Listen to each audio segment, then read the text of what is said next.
ਪੰਜਾਬੀ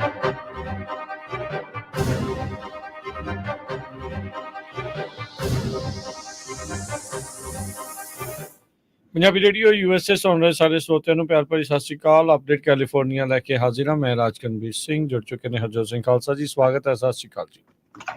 ਸਤਿ ਸ਼੍ਰੀ ਅਕਾਲ, ਧੰਨਵਾਦ ਜੀ ਆਇਆਂ ਨੂੰ। ਪੰਜਾਬੀ ਰੇਡੀਓ USA ਦੇ ਜਿੰਨੇ ਵੀ ਸਰੋਤੇ ਸਾਡੇ ਸਾਰੇ ਹੀ AM ਸਟੇਸ਼ਨਸ, FM ਸਟੇਸ਼ਨਸ, ਘਰਾਂ ਦੇ ਵਿੱਚ ਰੇਡੀਓ ਸੈਟਸ ਦੇ ਰਾਹੀਂ, ਟੈਲੀਫੋਨ ਦੇ ਰਾਹੀਂ, ਫੇਸਬੁੱਕ, YouTube ਤੇ ਲਾਈਵ ਦੇਖ ਰਹੇ ਹੋ, ਸੁਣ ਰਹੇ ਹੋ, ਸਾਰਿਆਂ ਨੂੰ ਜੀ ਆਇਆਂ ਨੂੰ ਤੇ ਬਹੁਤ ਹੀ ਪਿਆਰ ਤੇ ਸਤਿਕਾਰ ਭਰੀ ਸਤਿ ਸ਼੍ਰੀ ਅਕਾਲ। ਸਰੋਤਿਓ, ਅੱਜ ਜੂਨ ਦੀ 5 ਤਰੀਕ ਆ, ਦਿਨ ਸੋਮਵਾਰ ਆ। ਤੁਹਾਡੇ ਲਈ ਸ਼ਾਮ ਦਾ ਅਪਡੇਟ ਕੈਲੀਫੋਰਨੀਆ ਪ੍ਰੋਗਰਾਮ ਲੈ ਕੇ ਹਾਜ਼ਰ ਹੋਏ ਹਾਂ। ਸਾਡੇ ਅੱਜ ਦੇ ਪ੍ਰੋਗਰਾਮ ਨੂੰ ਸਪਾਂਸਰ ਕਰਦੇ ਨੇ ਖਾਲਸਾ ਇੰਸ਼ੋਰੈਂਸ ਏਜੰਸੀ, ਜਿਨ੍ਹਾਂ ਦੇ ਕੋਲੋਂ ਹਰ ਇੱਕ ਤਰੀਕੇ ਦੀ ਇੰਸ਼ੋਰੈਂਸ ਕਰਵਾ ਸਕਦੇ ਹੋ। ਇੰਸ਼ੋਰੈਂਸ ਬਾਰੇ ਪਤਾ ਕਰਨ ਲਈ ਕਾਲ 408-272-2500। ਟਿਰਕੀਆਣਾ ਇਮੀਗ੍ਰੇਸ਼ਨ ਲਾ ਫਰਮ, US ਇਮੀਗ੍ਰੇਸ਼ਨ ਦਾ ਹੋਵੇ ਕਿਸੇ ਵੀ ਤਰੀਕੇ ਦਾ ਕੰਮ, ਕਾਲ ਅਟਾਰਨੀ ਜੇ ਟਿਰਕੀਆਣਾ 4159090503। ਅਮਰਜੀਤ ਸਿੰਘ ਫਰੈਜ਼ਨੋ, ਗੁਰਬਚਨ ਸਿੰਘ ਨਾਗਰਾ ਸੈਕਰਾਮੈਂਟੋ, ਪ੍ਰਿਤਪਾਲ ਸਿੰਘ ਫਰੈਜ਼ਨੋ, ਤਾਰਾ ਸਿੰਘ ਸਾਗਰ ਫਰੀਮੌਂਟ, ਹਰਿੰਦਰ ਪੀਨ ਸੈਨ ਹੋਜ਼ੇ। ਸਭ ਦਾ ਧੰਨਵਾਦ। ਜੇਕਰ ਤੁਸੀਂ ਵੀ ਇਸ ਪ੍ਰੋਗਰਾਮ ਨੂੰ ਸਪਾਂਸਰ ਕਰਨਾ ਚਾਹੁੰਦੇ ਹੋ, ਸੰਪਰਕ ਕਰ ਸਕਦੇ ਹੋ 408-722-7698 ਦੇ ਉੱਤੇ। ਜੀ, ਅੱਜ ਦੀਆਂ ਖਬਰਾਂ ਵੱਲ ਚਲੀਏ ਤੇ ਕੈਲੀਫੋਰਨੀਆ ਦੇ ਵਿੱਚ ਜੋ ਫਲੋਰੀਡਾ ਤੋਂ ਇੱਕ ਹੋਰ ਸੈਕਿੰਡ ਫਲਾਈਟ ਅਨਡਾਕੂਮੈਂਟਡ ਲੋਕਾਂ ਦੀ ਪਹੁੰਚ ਚੁੱਕੀ ਆ ਸੈਕਰਾਮੈਂਟੋ ਦੇ ਵਿੱਚ। ਸੋ ਉਹਦੇ ਵਿੱਚ ਵੀ ਦਰਜਨ ਦੇ ਕਰੀਬ ਮਾਈਗਰੈਂਟ ਸੀਗੇ। ਇਹ ਸਾਰੇ ਕਾਸੇ ਨੂੰ ਲੈ ਕੇ ਹੁਣ ਫਲੋਰੀਡਾ ਦੇ ਗਵਰਨਰ ਰੌਨ ਡੀਸੈਂਟਿਸ ਤੇ ਸਾਡੇ ਗਵਰਨਰ ਜੋ ਆ ਗੈਬਨ ਨਿਊਸਮ, ਉਹਨਾਂ ਦੇ ਵਿੱਚ ਸ਼ਬਦੀ ਜੰਗ ਬੜੇ ਪੂਰੇ ਜ਼ੋਰ ਸ਼ੋਰ ਨਾਲ ਚੱਲ ਗਈ ਆ। ਗੈਬਨ ਨਿਊਸਮ ਨੇ ਤਾਂ ਇੱਥੋਂ ਤੱਕ ਕਹਿ ਦਿੱਤਾ ਵੀ ਫਲੋਰੀਡਾ ਤੋਂ ਜੋ ਲੋਕ ਇਹਨਾਂ ਮਾਈਗਰੈਂਟਸ ਨੂੰ ਲੈ ਕੇ ਆਏ ਆ, ਉਹਨਾਂ ਦੇ ਉੱਤੇ ਕਿਡਨੈਪਿੰਗ ਦੇ ਚਾਰਜਸ ਲੱਗਣੇ ਚਾਹੀਦੇ ਆ। ਸਰੋਤਿਆਂ ਨੂੰ ਦੱਸਦੇ ਜਾਈਏ, ਇੱਕ ਪ੍ਰਾਈਵੇਟ ਪਲੇਨ ਦੇ ਵਿੱਚ 20 ਮਾਈਗਰੈਂਟਸ ਪਹੁੰਚੇ ਹੈਗੇ ਆ। ਇਸੇ ਤਰ੍ਹਾਂ ਪਹਿਲੀ ਜਿਹੜੀ ਫਲਾਈਟ ਸੀ ਉਹ ਫਲੋਰੀਡਾ ਤੋਂ ਆਈ ਆ, ਦੂਜੀ ਉਹ ਟੈਕਸਸ ਤੋਂ ਆਈ ਹੈਗੀ ਆ। ਸੋ ਜੋ ਸਪੈਸ਼ਲ ਏਜੰਟਸ ਹੈਗੇ ਕੈਲੀਫੋਰਨੀਆ ਡਿਪਾਰਟਮੈਂਟ ਆਫ ਜਸਟਿਸ ਦੇ, ਉਹ ਕਹਿੰਦੇ ਗਰਾਊਂਡ ਤੇ ਆ, ਤੇ ਕੈਲੀਫੋਰਨੀਆ ਦੇ ਅਟਾਰਨੀ ਜਨਰਲ ਰੌਬ ਵੰਟਾ ਨੇ ਇਹ ਕਿਹਾ ਆ ਵੀ ਅਸੀਂ ਇਸ ਦੀ ਪੂਰੀ ਇਨਵੈਸਟੀਗੇਸ਼ਨ ਕਰ ਰਹੇ ਹੈਗੇ ਆ ਵੀ ਉਹਨਾਂ ਦੀਆਂ ਕੀ ਨੈਸ਼ਨੈਲਿਟੀਜ਼ ਹੈਗੀਆਂ ਆ, ਕੈਲੀਫੋਰਨੀਆ ਉਹ ਕਿਸ ਤਰ੍ਹਾਂ ਪਹੁੰਚੇ। ਸਰੋਤਿਆਂ ਨੂੰ ਦੱਸਦੀ ਜਾਈਏ ਵੀ ਜੋ ਸੈਕਰਾਮੈਂਟੋ ਆ, ਇਸ ਨੂੰ ਇੱਕ ਤਰ੍ਹਾਂ ਦੇ ਨਾਲ ਉਹ ਜਿਹੜੀ ਸਿਟੀ ਕਿਹਾ ਜਾਂਦਾ ਹੈ ਵੀ ਜਿੱਥੇ ਕੋਈ ਵੀ ਆ ਸਕਦਾ ਹੈ, ਕੋਈ ਰਿਕੁਆਇਰਮੈਂਟ ਨਹੀਂ ਹੈਗੀ। ਜਿੱਦਾਂ ਬਹੁਤ ਸਾਰੇ ਸ਼ਹਿਰ ਅਮਰੀਕਾ ਦੇ ਵਿੱਚ ਹੈਗੇ ਆ ਸੈਂਚੁਰੀ ਸਿਟੀ, ਤੇ ਬਲਕਿ ਕੈਲੀਫੋਰਨੀਆ ਵਾਲੇ ਆਪਣੇ ਆਪ ਨੂੰ ਸੈਂਚੁਰੀ ਸਟੇਟ ਵੀ ਕਹਿੰਦੇ ਹੈਗੇ ਆ। ਸੋ ਜੋ ਮਾਈਗਰੈਂਟਸ ਟੈਕਸਸ ਤੋਂ, ਨਿਊ ਮੈਕਸੀਕੋ ਤੋਂ ਪ੍ਰਾਈਵੇਟ ਜੈਟ ਰਾਹੀਂ ਕੈਲੀਫੋਰਨੀਆ ਦੇ ਵਿੱਚ ਪਹੁੰਚੇ ਆ, ਕਹਿੰਦੇ ਵੀ ਇੱਕ ਚਰਚ ਦੇ ਅੱਗੇ ਉਹਨਾਂ ਨੂੰ ਡ੍ਰੌਪ ਕਰ ਦਿੱਤਾ ਗਿਆ ਹੈਗਾ। ਕੋਲੰਬੀਆ ਤੇ ਵੈਨਜ਼ੂਏਲਾ ਤੋਂ, ਦੋਨਾਂ ਮੁਲਕਾਂ ਤੋਂ ਹੈਗੇ ਆ।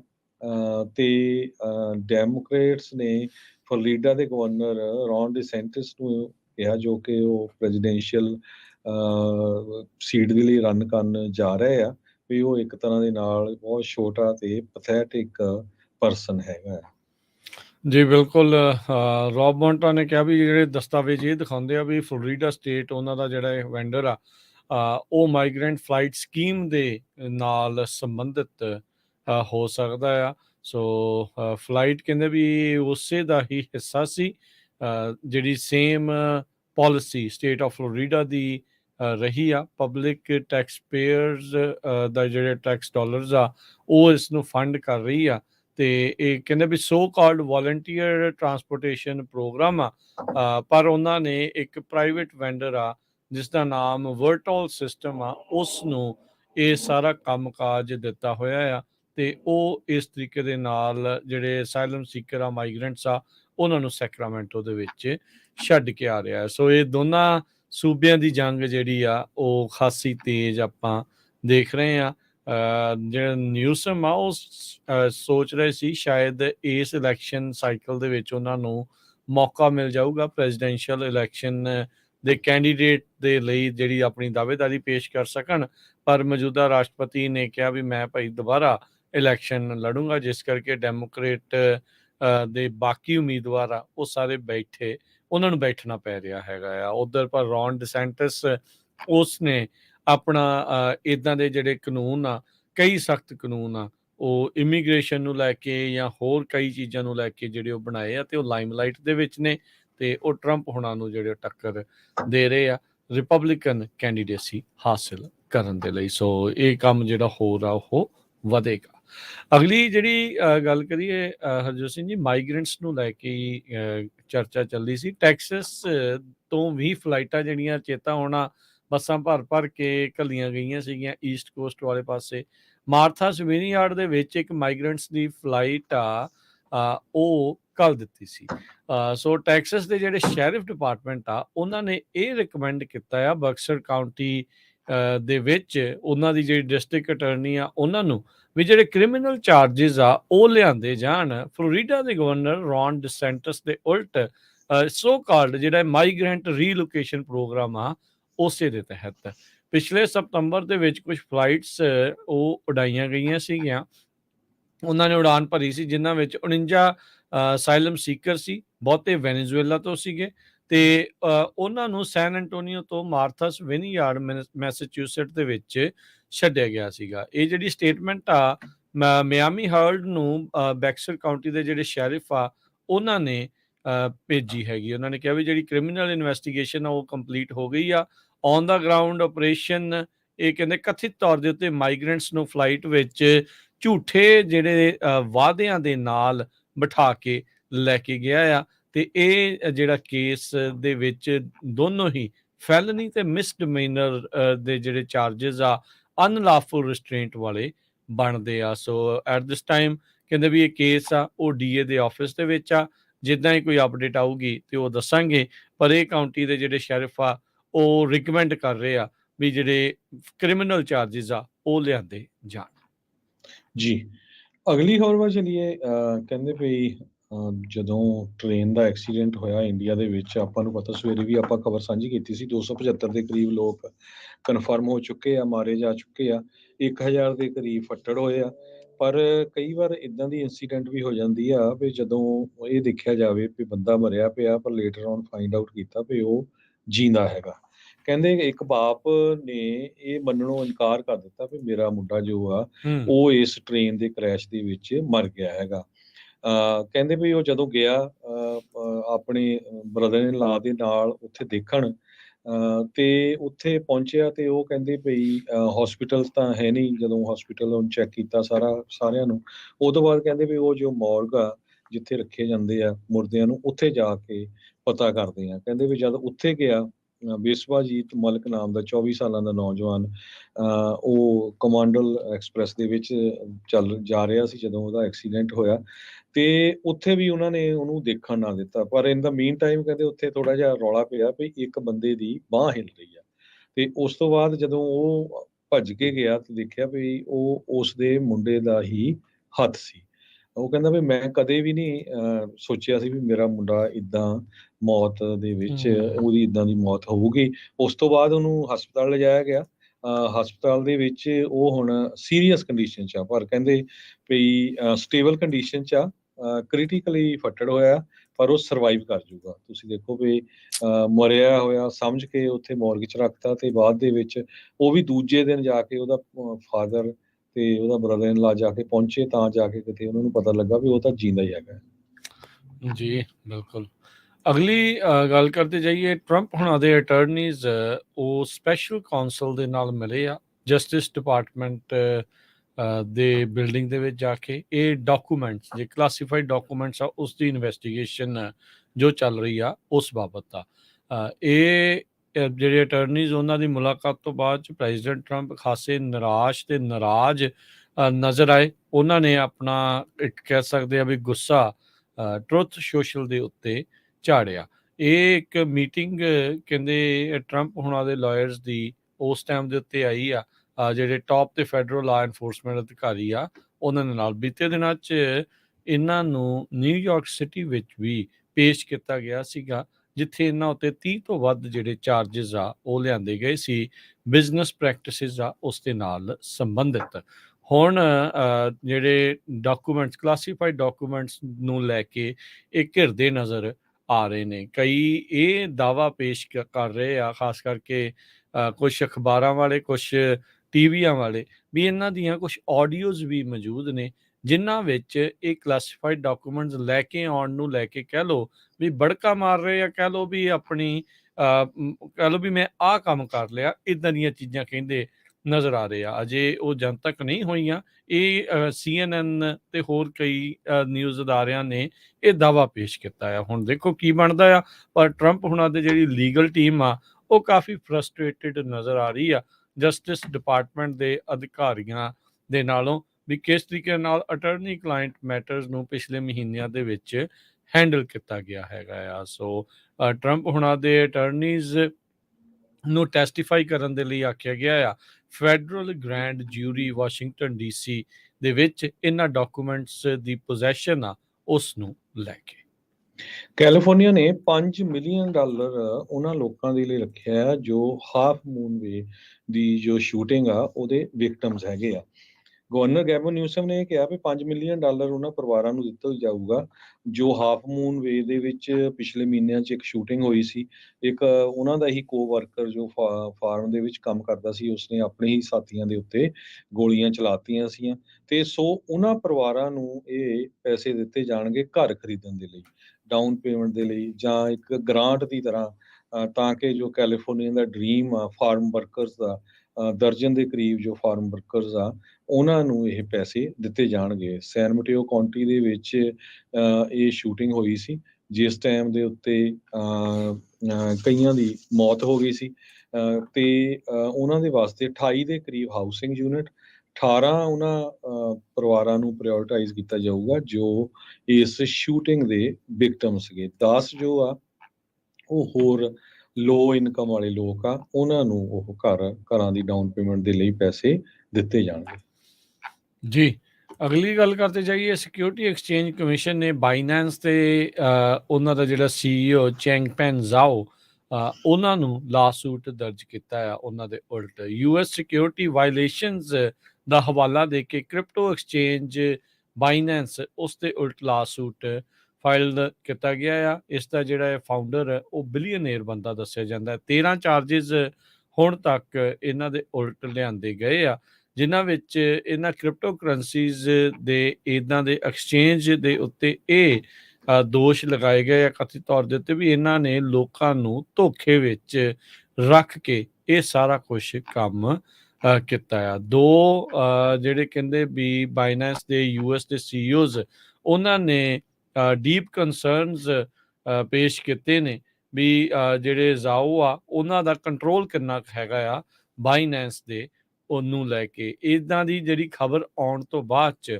ਆਲਰੇਡੀ ਕ੍ਰਿਪਟੋ ਕਰੰਸੀ ਦੇ ਵਿੱਚ ਅੱਜ ਹਫੜਾ ਦਫੜੀ ਆ ਉਹ ਮੱਚ ਚੁੱਕੀ ਆ। ਬਾਈਨੈਂਸ ਨੂੰ $11.6 ਬਿਲੀਅਨ ਦਾ ਰੈਵਨਿਊ ਹੋਇਆ ਸੀ ਟ੍ਰਾਂਜੈਕਸ਼ਨ ਫੀਸ ਦੇ ਵਿੱਚ ਜੂਨ 2018 ਤੋਂ 2021 ਦੇ ਵਿੱਚ। ਇੱਕ ਜਿਹੜੀ ਕੰਪਲੇਨ ਆਈ ਸੀ ਇਸੇ ਦੇ ਬਾਬਤ ਵੀ ਕਹਿੰਦੇ ਵੀ ਪਹਿਲੋਂ ਤਾਂ ਦੱਸਦੇ ਨਹੀਂ ਆ ਤੇ ਫਿਰ ਹੌਲੀ ਹੌਲੀ ਇੱਦਾਂ ਇੱਕ ਹਿਸਾਬ ਦੇ ਨਾਲ ਲੋਕਾਂ ਕੋਲੋਂ ਡਾਲਰ ਇਕੱਠੇ ਕਰ ਰਹੇ ਆ। ਬਾਈਨੈਂਸ ਨੂੰ ਕਹਿੰਦੇ ਪਤਾ ਸੀ ਵੀ ਉਹਨਾਂ ਦੇ ਕਈ ਹਜ਼ਾਰ ਜਿਹੜੇ ਕਸਟਮਰਸ ਆ ਉਹ US ਦੇ ਵਿੱਚ ਆ, ਪਰ ਉਸ ਉੱਤੇ ਉਹਨਾਂ ਨੇ ਕਿਸੇ ਵੀ ਤਰੀਕੇ ਦਾ ਐਕਟ ਨਹੀਂ ਕੀਤਾ। ਤੇ ਡਿਸਪਾਈਟ ਜਿਹੜਾ ਇੱਕ ਫੈਡਰਲ ਲਾਅ ਹੈਗਾ ਆ ਵੀ unregistered offer and sales of security ਨਹੀਂ ਕੀਤੀਆਂ ਜਾ ਸਕਦੀਆਂ, ਤੇ ਬਾਈਨੈਂਸ ਨੇ ਉਹਨਾਂ ਚੀਜ਼ਾਂ ਦਾ ਧਿਆਨ ਨਾ ਰੱਖਦੇ ਹੋਏ ਹੁਣ ਇਹਨਾਂ ਖਿਲਾਫ ਲਾਸੂਟ ਆ ਚੁੱਕਾ ਹੈ। ਜੀ, ਅਗਲੀ ਖਬਰ ਵੱਲ ਚੱਲੀਏ। ਕੈਲੀਫੋਰਨੀਆ ਦੇ ਵਿੱਚ ਇੱਕ ਹੋਰ ਇੰਡਸਟਰੀ ਜੋ ਆ ਉਹਨੂੰ ਕਹਿੰਦੇ ਵੀ ਕਿਲ ਕੀਤਾ ਜਾ ਰਿਹਾ ਹੈ, ਉਹ ਹੈ ਇੰਸ਼ੋਰੈਂਸ ਇੰਡਸਟਰੀ। ਆਪਾਂ ਤੁਹਾਨੂੰ ਦੱਸਿਆ ਸੀ ਵੀ ਸਟੇਟ ਫਾਰਮ ਇੰਸ਼ੋਰੈਂਸ ਨੇ ਕੈਲੀਫੋਰਨੀਆ ਦੇ ਵਿੱਚ ਘਰਾਂ ਦੀ ਇੰਸ਼ੋਰੈਂਸ ਕਰਨੀ ਬੰਦ ਕਰ ਦਿੱਤੀ ਆ। ਉਹ ਤੋਂ ਬਾਅਦ ਫਿਰ ਆਲ ਸਟੇਟ ਕੰਪਨੀ ਦੀ ਜੋ ਖਬਰ ਆਈ ਵੀ ਆਲ ਸਟੇਟ ਨੇ ਤਾਂ ਪਿਛਲੇ ਸਾਲ ਦੀ ਘਰਾਂ ਦੀ ਇੰਸ਼ੋਰੈਂਸ ਕਰਨੀ ਬੰਦ ਕਰਤੀ ਸੀ, ਵੀ ਚੁੱਪ ਚਪੀਤੇ ਕੀਤੀ ਸੀ, ਪਰ ਉਹਨਾਂ ਨੇ ਕੋਈ ਅਨਾਉਂਸਮੈਂਟ ਨਹੀਂ ਕੀਤੀ। ਇਸ ਤੋਂ ਬਿਨਾਂ ਹੋਰ ਵੀ ਬਹੁਤ ਸਾਰੀਆਂ ਜੋ ਕੰਪਨੀਆਂ ਆ ਕੈਲੀਫੋਰਨੀਆ ਦੇ ਵਿੱਚੋਂ ਆਊਟ ਹੋ ਰਹੀਆਂ। ਉਹ ਕਹਿੰਦੇ ਵੀ ਅਸੀਂ ਬਿਜ਼ਨਸ ਹੀ ਨਹੀਂ ਲਿਖਣਾ ਕਿਉਂਕਿ ਸਾਡੇ ਲਈ ਬਹੁਤ ਘਾਟੇ ਵਾਲਾ ਜਿਹੜਾ ਸੌਦਾ ਆ। ਸੋ ਅਲਟੀਮੇਟਲੀ ਇਹਦਾ ਕੰਜ਼ਿਊਮਰ ਦੇ ਉੱਤੇ ਬਹੁਤ ਅਸਰ ਪਊਗਾ। ਸਮਾਲ ਬਿਜ਼ਨਸਿਸ, ਬਹੁਤ ਸਾਰੇ ਬਿਜ਼ਨਸ ਓਨਰਸ ਇੰਸ਼ੋਰੈਂਸ ਪਾਲਿਸੀਜ਼ ਆ ਉਹ ਵੀ ਨਾਨ ਰੀਨਿਊ ਹੋ ਰਹੀਆਂ ਜਾਂ ਕੈਂਸਲ ਹੋ ਰਹੀਆਂ। 2022 ਦੇ ਵਿੱਚ 7500 ਦੇ ਕਰੀਬ ਵਾਈਲਡ ਫਾਇਰ ਲੱਗੀਆਂ ਸੀਗੀਆਂ ਕੈਲੀਫੋਰਨੀਆ 'ਚ ਕੱਲੇ ਇੱਕ ਸਾਲ ਦੇ ਵਿੱਚ, ਤੇ ਜਿਹਦੇ ਨਾਲ 3,62,000 ਏਕੜ ਸੜ ਕੇ ਸੁਆਹ ਹੋ ਗਏ ਸੀ। 875 ਬਿਲਡਿੰਗਸ ਪੂਰੀ ਤਰ੍ਹਾਂ ਤਬਾਹ ਹੋ ਗਈਆਂ ਸੀਗੀਆਂ। ਸੋ ਸਟੇਟ ਫਾਰਮ ਕੰਪਨੀ ਨੂੰ ਵੀ ਇਹਦਾ ਜੋ ਆ ਲਾਸ ਬਹੁਤ ਜ਼ਿਆਦਾ ਹੋਇਆ ਸੀ। ਸੋ ਆਲ ਸਟੇਟ ਕੰਪਨੀ ਕਹਿੰਦੀ ਆ ਵੀ ਅਸੀਂ ਤਦ ਹੀ ਵਾਪਸ ਆਵਾਂਗੇ ਜੇ ਸਾਨੂੰ 40% ਦੇ ਕਰੀਬ ਜੋ ਰੇਟਸ ਆ ਇੰਸ਼ੋਰੈਂਸ ਦੇ ਉਹ ਇਨਕਰੀਜ਼ ਕੀਤੇ ਜਾਊਗੇ। ਪਰ ਕੈਲੀਫੋਰਨੀਆ ਡਿਪਾਰਟਮੈਂਟ ਆਫ ਇੰਸ਼ੋਰੈਂਸ ਨੇ ਪਿਛਲੇ 2 ਸਾਲ ਕੋਈ ਵੀ ਐਕਟ ਨਹੀਂ ਕੀਤਾ ਹੈਗਾ ਤੇ ਹੁਣ ਉਹਦੇ ਤੇ ਜੋ ਬਹੁਤ ਸਲੋ ਚੱਲ ਰਿਹਾ। ਸੋ ਇਸ ਕਰਕੇ ਇੰਸ਼ੋਰੈਂਸ ਕੰਪਨੀਆਂ ਨੇ ਕੈਲੀਫੋਰਨੀਆ ਦੇ ਵਿੱਚ ਇੰਸ਼ੋਰੈਂਸ ਲਿਖਣੀ ਬੰਦ ਕਰਤੀ ਆ। ਬਹੁਤ ਸਾਰੀਆਂ ਕੰਪਨੀਆਂ ਆਊਟ ਆਫ ਸਟੇਟ ਵੀ ਮੂਵ ਹੋ ਗਈਆਂ, ਜਿੱਦਾਂ ਗਾਈਕੋ ਉਹਨਾਂ ਨੇ ਆਪਣੇ 37 ਆਫਿਸਿਸ ਬੰਦ ਕਰ ਦਿੱਤੇ ਆ। ਛੋਟੇ ਬਿਜ਼ਨੈਸਿਸ ਲਈ ਇੰਸ਼ੋਰੈਂਸ ਲੱਭਣੀ ਬਹੁਤ ਹਾਰਡ ਆ। ਜੋ ਲੋਕ ਨਵਾਂ ਘਰ ਬਾਈ ਕਰ ਰਹੇ ਆ, ਇੱਦਾਂ ਦੀਆਂ ਕੰਡੀਸ਼ਨ ਲਾਈਆਂ ਗਈਆਂ ਇੰਸ਼ੋਰੈਂਸ ਕੰਪਨੀਜ਼ ਵੱਲੋਂ ਵੀ ਜੇ ਤੁਹਾਡੇ ਘਰ ਦੇ ਵਿੱਚ ਕਦੇ ਵੀ ਕਲੇਮ ਹੋਇਆ ਹੋਵੇ ਪਿਛਲੇ 3 ਜਾਂ 4 ਸਾਲਾਂ 'ਚ ਤੇ ਤੁਸੀਂ ਨਵਾਂ ਘਰ ਲੈ ਰਹੇ ਹੋ, ਉਹ ਕਲੇਮ ਕਾਊਂਟ ਕੀਤਾ ਜਾਊਗਾ। ਸੋ ਕਲੇਮ ਕਰਕੇ ਕਈਆਂ ਨੂੰ ਇੰਸ਼ੋਰੈਂਸ ਨਹੀਂ ਮਿਲ ਰਹੀ ਹੈਗੀ। ਸੋ ਕਾਫੀ ਹਾਰਡ ਇਸ ਟਾਈਮ ਕੈਲੀਫੋਰਨੀਆ ਦੇ ਵਿੱਚ ਹੋਇਆ ਪਿਆ ਆ। ਜੇ 2 ਮੇਜਰ ਇੰਸ਼ੋਰੈਂਸ ਕੰਪਨੀਜ਼ ਉਹਨੇ ਬਿਜ਼ਨਸ ਲਿਖਣਾ ਬੰਦ ਕਰ ਦਿੱਤਾ ਆ। ਉਹ ਤੋਂ ਬਾਅਦ ਗਾਈਕੋ ਲਾ ਲਓ, ਹੋਰ ਛੋਟੀਆਂ ਕੰਪਨੀਆਂ ਤਾਂ ਕਈ ਆਊਟ ਆਫ ਕੈਲੀਫੋਰਨੀਆ ਚਲੇ ਗਈਆਂ। ਸੋ ਇਹਦਾ ਅਸਰ ਕੈਲੀਫੋਰਨੀਆ ਦੀ ਇਕੋਨਮੀ ਤੇ ਬਹੁਤ ਜ਼ਿਆਦਾ ਪੈਣ ਜਾ ਰਿਹਾ ਆ। ਜੀ। ਅਗਲੀ ਗੱਲ ਕਰਦੇ ਜਾਈਏ, ਫਰੈਸਨੋ ਸਿਟੀ ਤੇ ਫਰੈਸਨੋ ਕਾਉਂਟੀ ਦੇ ਜਿਹੜੇ ਲੀਡਰਸ ਆ ਉਹ ਆਪਸ ਦੇ ਵਿੱਚ ਗੁੱਥਮ-ਗੁੱਥਾ ਹੋ ਰਹੇ ਆ ਹੋਮਲੈਸ ਕ੍ਰਾਈਸਿਸ ਨੂੰ ਠੀਕ ਕਰਨ ਦੇ ਲਈ। ਮਕਿਨਲੀ ਐਵੀਨਿਊ, ਜਿੱਥੇ ਪੰਜਾਬੀ ਰੇਡੀਓ USA ਦਾ ਇਹ ਸਟੂਡੀਓ ਹੈ, ਇਸ ਦੇ ਨਜ਼ਦੀਕ ਹੀ ਇੱਕ ਕਨਾਲ ਨਹਿਰ ਵਗਦੀ ਆ। ਤੇ ਉਹਦੇ ਇਰਦ ਗਿਰਦ ਕਹਿੰਦੇ ਟੈਂਟ ਤੇ ਟਾਰਪ ਜਿਹੜੀਆਂ ਹੁਣ ਆਉਣੀਆਂ ਬਹੁਤ ਜ਼ਿਆਦਾ ਸ਼ੁਰੂ ਹੋ ਚੁੱਕੀਆਂ ਆ। ਹੋਮਲੈਸਨੈਸ, ਲੋਕ ਜਿਹੜੇ ਇਹਨਾਂ ਨਹਿਰਾਂ ਦੇ ਨਜ਼ਦੀਕ, ਕਨਾਲਸ ਦੇ ਨਜ਼ਦੀਕ ਰਹਿਣ ਬਸੇਰਾ ਸ਼ੁਰੂ ਕਰ ਰਹੇ ਆ। ਹੁਣ ਫਰੈਸਨੋ ਸਿਟੀ ਕੋਸ਼ਿਸ਼ ਕਰ ਰਹੀ ਆ ਵੀ ਭਾਈ ਇਹ ਗੰਦ ਨੂੰ ਜਿਹੜਾ ਆ ਉਹ ਠੀਕ ਕੀਤਾ ਜਾ ਸਕੇ, ਕਿਉਂਕਿ ਇਸ ਦੇ ਨਾਲ ਨਾਲ ਇਕੱਲੇ ਰਹਿ ਹੀ ਨਹੀਂ ਰਹੇ, ਟਰੈਸ਼ ਤੇ ਹੋਰ ਜਿਹੜੀਆਂ ਲਾਰਜ ਆਈਟਮਸ ਆ ਉਹਨਾਂ ਨੂੰ ਵੀ ਸੁੱਟਿਆ ਜਾ ਰਿਹਾ ਆ। ਫਰੈਸਨੋ ਸਿਟੀ ਦੇ ਕੌਂਸਲ ਮੈਂਬਰ ਮਿਗੇਲ ਅਰੀਅਸ, ਉਹਨਾਂ ਨੇ ਇਹ ਕਿਹਾ ਆ ਵੀ ਐਜ਼ ਏ ਸਿਟੀ ਉਹਨਾਂ ਨੇ $300 ਮਿਲੀਅਨ ਇਨਵੈਸਟ ਕੀਤਾ ਆ 3000 ਬੰਦਿਆਂ ਦੀ ਹਾਊਸਿੰਗ ਦੇ ਉੱਤੇ। ਉਹ ਨਾਲ ਇਹ ਵੀ ਕਹਿ ਰਹੇ ਆ ਵੀ ਕਾਉਂਟੀ ਜਿਹੜੀ ਫਰੈਸਨੋ ਕਾਉਂਟੀ ਆ ਉਹ ਇਨਫ ਨਹੀਂ ਕਰ ਰਹੀ ਇਸ ਸਮੱਸਿਆ ਨੂੰ ਹੱਲ ਕਰਨ ਦੇ ਲਈ। ਉਧਰੋਂ ਫਰੈਸਨੋ ਕਾਉਂਟੀ ਦੇ ਜਿਹੜੇ ਸੁਪਰਵਾਈਜ਼ਰ ਨੇਥਨ ਬੈਗਸਿਗ ਆ, ਉਹਨਾਂ ਨੇ ਕਿਹਾ ਵੀ ਕਾਉਂਟੀ ਤਾਂ ਹਰ ਕਦਮ ਦੇ ਨਾਲ ਕਦਮ ਮੋਢੇ ਨਾਲ ਮੋਢਾ ਜੋੜ ਕੇ ਤੁਹਾਨੂੰ ਰਿਸੋਰਸਿਸ ਉਹ ਮੁਹੱਈਆ ਕਰਾ ਰਹੀ ਆ ਅਨਹਾਊਸਡ ਲੋਕਾਂ ਨੂੰ ਇੱਕ ਹਿਸਾਬ ਦੇ ਨਾਲ ਠੀਕ ਥਾਂ ਦੇ ਉੱਤੇ ਪਹੁੰਚਾਉਣ ਦੇ ਲਈ। ਸੋ ਇਹ ਹੁਣ ਦੇਖੋ ਅੱਗੇ ਕੀ ਬਣਦਾ ਆ। ਹਾਊਸਿੰਗ ਦੀ ਪ੍ਰੋਬਲਮ, ਹੋਮਲੈਸਨੈਸ ਦੀ ਪ੍ਰੋਬਲਮ ਬਹੁਤ ਵੱਡੇ ਪੱਧਰ ਦੇ ਉੱਤੇ ਫੈਲ ਰਹੀ ਆ। ਕੱਲ੍ਹ ਜਦੋਂ ਅਸੀਂ ਨਗਰ ਕੀਰਤਨ ਦੇ ਉੱਤੇ ਸੈਨ ਫਰਾਂਸਿਸਕੋ ਦੇ ਵਿੱਚ ਆਪਾਂ ਗਏ ਸੀਗੇ, ਤਾਂ ਸ਼ਹਿਰ, ਜਿੱਦਾਂ ਅਸੀਂ ਖਬਰਾਂ ਕਰਦੇ ਹਾਂ, ਬਹੁਤ ਚਿਰਾਂ ਬਾਅਦ ਜਾਣ ਦਾ ਮੌਕਾ ਜਿਹੜਾ ਉਹ ਮਿਲਿਆ ਨਗਰ ਕੀਰਤਨ ਦੇ ਕਰਕੇ, ਫਰੀਡਮ ਰੈਲੀ ਦੇ ਕਰਕੇ ਗਏ ਸੀਗੇ। ਸ਼ਹਿਰ ਇੱਕਦਮ ਬੀਆਬਾਨ, ਸੁੰਨਸਾਨ ਕਈ ਥਾਵਾਂ ਦੇ ਉੱਤੇ ਆਪਾਂ ਨੂੰ ਨਜ਼ਰ ਆਇਆ ਤੇ ਹਾਲ ਉਸ ਸ਼ਹਿਰ ਦੇ ਕਾਫੀ ਬੱਤਰ ਜਿਹੜੇ ਉਹ ਬਣਦੇ ਜਾ ਰਹੇ ਆ। ਰੋਜ਼ਾਨਾ ਉੱਥੇ ਉਹਨਾਂ ਨੂੰ ਸਾਬਣ ਦੇ ਨਾਲ ਸੜਕਾਂ ਧੋਣੀਆਂ ਪੈ ਰਹੀਆਂ। ਥਾਂ ਦੇ ਉੱਤੇ ਜਿਹੜੇ ਹੋਮਲੈਸ ਲੋਕ ਆ, ਜਿਨ੍ਹਾਂ ਨੂੰ ਹੁਣ ਇਹ ਅਨਹਾਊਸਡ ਕਹਿੰਦੇ ਆ ਜਾਂ ਕਿਹੜਾ ਵਰਡ ਕਹਿਣਾ, ਜਿਹੜਾ ਵੀ ਕਹਿਣਾ ਉਹ ਤੁਸੀਂ ਕਹਿ ਲਓ, ਪਰ ਹਾਲਾਤ ਜਿਹੜੇ ਆ ਸਿਟੀ ਦੇ ਮਾੜੇ ਹੁੰਦੇ ਜਾ ਰਹੇ ਆ। ਰੀਅਲ estate ਡੈਡ ਹੋ ਰਹੀ ਆ। ਉੱਥੇ ਦੀਆਂ ਜਿਹੜੇ ਬਿਜ਼ਨਸਿਸ ਆ ਉਹ ਬੰਦ ਹੋਏ ਪਏ ਆ। ਸੋ ਫੱਟੇ ਜਿਹੜੇ ਉੱਥੇ ਲੱਗੇ ਪਏ ਆ। ਸ਼ਹਿਰ ਇੱਕ ਥਾਂ ਦੇ ਉੱਤੇ ਜਿਹੜਾ ਚਹਿਲ ਪਹਿਲ ਹੁੰਦੀ ਸੀਗੀ, ਉਹ ਇਸ ਟਾਈਮ ਡੈਡ ਸ਼ਹਿਰ ਦੇ ਵੱਲ ਨੂੰ ਜਿਹੜਾ ਉਹ ਵੱਧਦਾ ਨਜ਼ਰ ਆ ਰਿਹਾ ਆ। ਸੋ ਉੱਥੋਂ ਦੇ ਜਿਹੜੇ ਲੀਡਰਸ ਨੂੰ ਭਾਈ ਸਮਝਣਾ ਪੈਣਾ ਆ, ਇਕੱਲਾ ਇਹੀ ਨਹੀਂ, ਇਹ ਬਿਮਾਰੀ ਹੋਰ ਸ਼ਹਿਰਾਂ ਦੇ ਵਿੱਚ ਵੀ ਫੈਲ ਰਹੀ ਆ। ਹੁਣ ਫਰੈਸਨੋ ਦੀ ਖਬਰ ਆਪਾਂ ਤੁਹਾਡੇ ਨਾਲ ਸ਼ੇਅਰ ਕਰ ਰਹੇ ਹਾਂ, ਇੱਥੇ ਵੀ ਇਸ ਪਾਸੇ ਵੱਲ ਨੂੰ ਕੰਮ ਕਿਤੇ ਵੱਧ ਨਾ ਜਾਵੇ, ਇਹ ਦੇਖਣਾ ਪੈਣਾ ਆ। ਫਰੈਸਨੋ ਕਾਉਂਟੀ ਕਹਿੰਦੇ ਆ 1 ਤੋਂ ਲੈ ਕੇ $2 ਬਿਲੀਅਨ ਸੋਸ਼ਲ ਸਰਵਿਸਿਜ਼ ਦੇ ਉੱਤੇ, ਰੈਜ਼ੀਡੈਂਟਸ ਦੇ ਉੱਤੇ ਸਪੈਂਡ ਕਰਦੀ ਆ। ਸੇ ਬੋਰਡ ਆਫ ਸੁਪਰਵਾਈਜ਼ਰਸ ਕਹਿੰਦੇ ਹੋਮਲੈਸਨੈਸ ਨੂੰ ਲੈ ਕੇ ਕੱਲ ਨੂੰ ਡਿਸਕਸ਼ਨ ਜਿਹੜੀ ਉਹ ਕਰਨਗੇ ਤਾਂ ਜੋ ਇਸ ਦੇ ਹੱਲ ਵੱਲ ਨੂੰ ਕੁਛ ਵਧਿਆ ਜਾ ਸਕੇ। ਜੀ ਬਿਲਕੁਲ। ਤੇ ਆਪਾਂ ਇਕੋਨਮੀ ਦੀ ਗੱਲਬਾਤ ਕਰ ਲਈਏ। ਜੀ, ਬਿਲਕੁਲ। ਜਾਂਦੇ ਜਾਂਦੇ ਜੇ ਸਟਾਕ ਮਾਰਕੀਟਸ ਦਾ ਹਾਲ ਦੱਸਦੇ ਜਾਈਏ ਤਾਂ ਅੱਜ ਡਾਓ ਜੋਨ 200 ਪੁਆਇੰਟ ਹੇਠਾਂ ਆਇਆ, 33,563 ਦੇ ਉੱਤੇ ਬੰਦ ਹੋਇਆ। S&P ਦੇ ਵਿੱਚ 9 ਪੁਆਇੰਟ ਘਟੇ, 4274। ਨੈਸਡੈਕ 'ਚ 11 ਪੁਆਇੰਟ ਘਟੇ, 13,229 ਦੇ ਉੱਤੇ। ਸੋਨੇ ਦਾ ਭਾਅ $1977 ਪ੍ਰਤੀ ਆਉਂਸ। ਕੱਚੇ ਤੇਲ ਦੀ ਕੀਮਤ $72 ਪ੍ਰਤੀ ਬੈਰਲ ਜਿਹੜੀ ਉਹ ਰਹੀ ਆ। 10 year yield 3.69% ਦੇ ਉੱਤੇ ਰਹੀ। ਤੇ ਕ੍ਰਿਪਟੋ ਕਰੰਸੀ ਦੇ ਵਿੱਚ ਅੱਜ ਝਟਕਾ ਲੱਗਾ ਤੇ ਜਿਹੜੇ ਲਾਸੂਟ ਹੋਏ ਆ ਬਾਈਨੈਂਸ ਉਸ ਦੇ ਉੱਤੇ, ਉਹਦੇ ਕਰਕੇ ਬਿਟਕੋਇਨ 25,699 ਤੇ ਇਥੀਰੀਅਮ 1811 ਯੂਐਸ ਡਾਲਰ ਦੇ ਬਰਾਬਰ ਚੱਲ ਰਿਹਾ ਹੈ। ਇੱਕ ਯੂਐਸ ਡਾਲਰ ਦੇ ਬਰਾਬਰ ਇੰਡੀਆ ਦੇ 82 ਰੁਪਏ ਤੇ 51 ਪੈਸੇ ਰਹੇ ਆ। ਇੱਕ ਯੂਐਸ ਡਾਲਰ ਦੇ ਬਰਾਬਰ ਕੈਨੇਡਾ ਦੇ $1.34 ਤੇ ਇੱਕ ਯੂਐਸ ਡਾਲਰ ਦੇ ਬਰਾਬਰ ਪਾਕਿਸਤਾਨ ਦੇ 286 ਰੁਪਏ ਤੇ 22 ਪੈਸੇ। ਜੀ ਇੱਥੇ ਹੀ ਪ੍ਰੋਗਰਾਮ ਦੀ ਹੁਣ ਸਮਾਪਤੀ ਹੈ। ਸਾਡੇ ਵੱਲੋਂ ਸਭ ਨੂੰ ਪਿਆਰ ਭਰੀ ਸਤਿ ਸ਼੍ਰੀ ਅਕਾਲ। ਸੁਣਦੇ ਰਹੋ, ਦੇਖਦੇ ਰਹੋ ਪੰਜਾਬੀ ਰੇਡੀਓ USA।